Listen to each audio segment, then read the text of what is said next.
நீரிழிவு நோயை கட்டுப்படுத்தும் வெண்டைக்காய் நீரை பற்றி நாம் இந்த வீடியோவில் பார்க்கலாம். சமீப காலமாக சர்க்கரை நோயால் பாதிக்கப்படுவோர் எண்ணிக்கை மிக வேகமாக அதிகரித்து வருகிறது.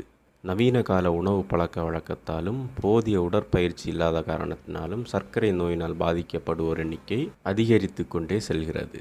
சர்க்கரை நோய் வந்துவிட்டால் வேறு சில நோய்களும் வந்து ஒட்டிக்கொள்ளும். சர்க்கரை நோய் வந்துவிட்டால் ஆரம்பத்திலேயே குணப்படுத்தக்கூடிய இயற்கை மருந்து ஒன்று உள்ளது. அதை பற்றி பார்ப்போம். வெண்டைக்காய் சர்க்கரை நோயை குணப்படுத்துவதில் முக்கியமான ஒன்று. வெண்டைக்காயில் potassium, vitamin B, vitamin C, folic அமிலம், கால்சியம் போன்ற சத்துக்கள் அதிகம் உள்ளன. மேலும் இதில் கலோரிகள் குறைவாகவும் நார்ச்சத்துக்கள் அதிகமாகவும் உள்ளது.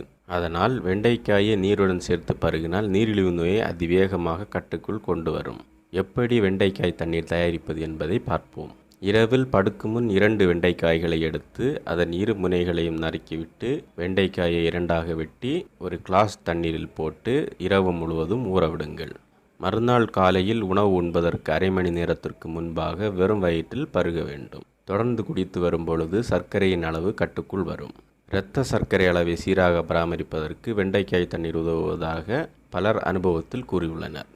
வெண்டைக்காயில் கிளைசீமிக் இண்டெக்ஸ் குறைவாக உள்ளது. ஆகவே இதனை அதிகம் சாப்பிட்டால் இரத்தத்தில் உள்ள சர்க்கரையின் அளவு கட்டுப்படும்.